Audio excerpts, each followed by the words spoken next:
Hook. What would you do if you woke up one morning and found 135 homes standing on the land your grandfather spent his life protecting? Land that was rightfully yours? Some people would go to court. Some would give up. But me?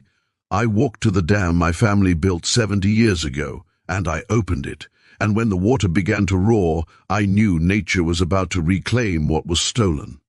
They say land doesn't have memory, but I've always believed it does. Every time I walked across the fields of Willow Creek, I could feel my grandfather's heartbeat in the soil. The old oak trees still leaned the same way they did when I was a child, whispering in the wind, and the dam, that quiet, stubborn wall of stone my grandfather built with his bare hands, still held the water like a secret too heavy to speak. That land was more than just acres and boundaries. It was a promise. My grandfather, Daniel Cole, fought his whole life to keep it from being swallowed by developers and progress. He used to tell me, Eli, when men forget the worth of land, they lose the worth of themselves. I didn't understand it back then, but I would. God, I would. After he died, I inherited everything, the house, the dam, and the 200 acres of fertile lowland that stretched beyond it.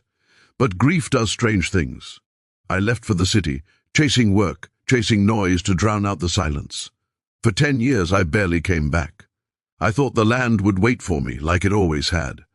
But when I returned last summer, the road that used to end in golden fields was now lined with mailboxes.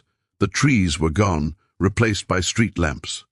The pond where I learned to fish was now Heron View Lake, surrounded by neat, identical homes with plastic fences and perfect lawns. There were children playing in what used to be my grandfather's orchard. At first I thought I was lost, but when I saw the old oak stump, the one my grandfather carved our initials into, buried under a playground slide, I realized exactly where I was. I pulled over, my hands shaking. A woman in a bright HOA vest walked over with a smile that didn't reach her eyes. "Can I help you, sir? This is a private community." I could barely get the words out. "Private? This is my land." Her smile froze just for a second. Then she handed me a pamphlet. "If you have concerns, you can contact the Willow Creek Homeowners Association. We purchased this land from the county 3 years ago. I'm sure it's all a misunderstanding." A misunderstanding. That word hit harder than a slap.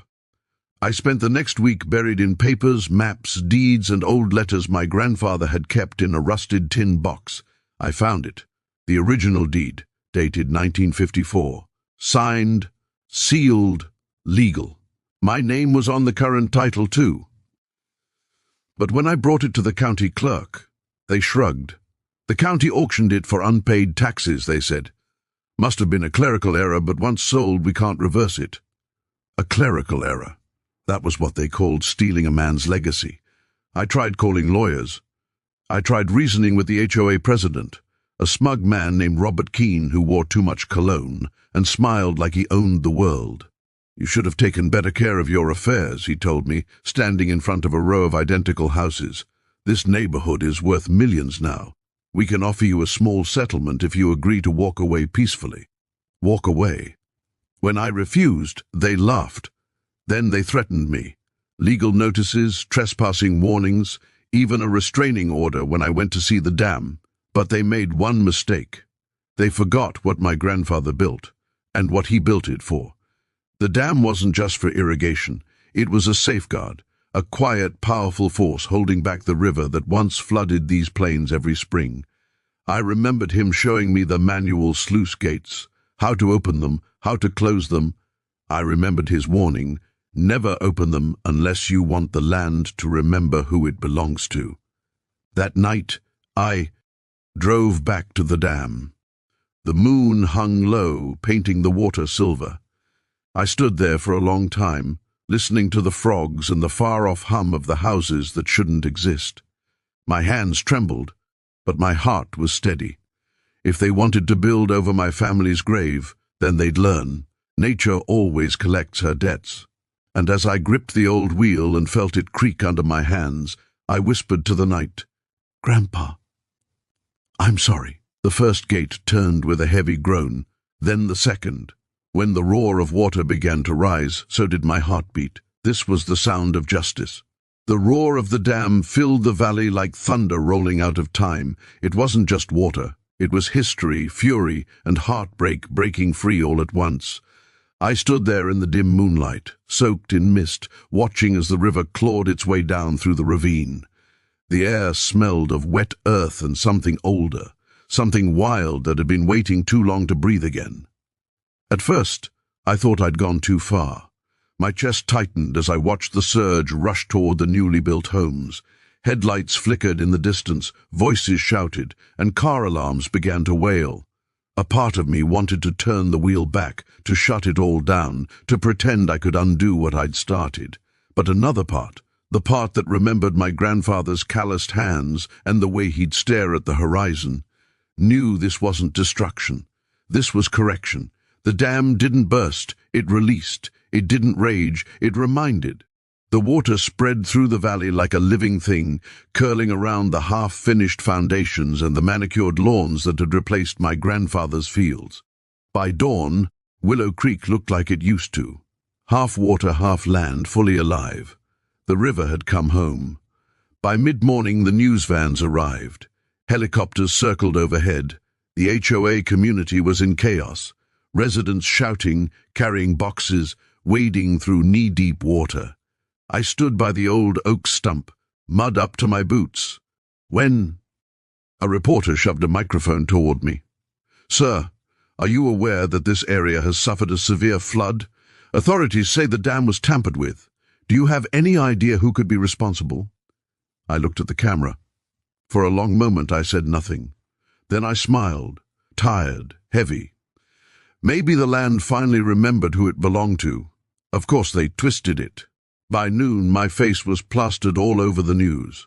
Local man suspected in HOA flood disaster. The sheriff came for me not long after. Sheriff Dawson, an old friend of my grandfather's. His hair had gone grey, but his eyes still held that same mix of duty and decency.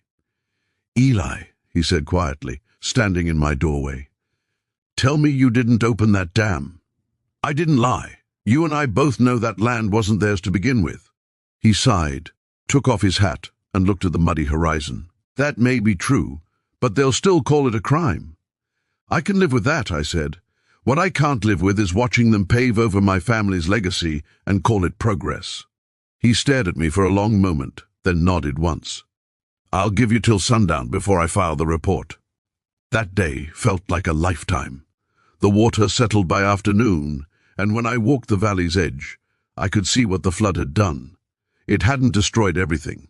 Some homes stood untouched, others leaned, foundations cracked but still whole, and through the wreckage, something beautiful was happening. Birds had returned. Fish from the upstream channels swam through the flooded basements. The scent of earth filled the air again. Nature wasn't cruel, she was fair, but fairness doesn't stop lawyers.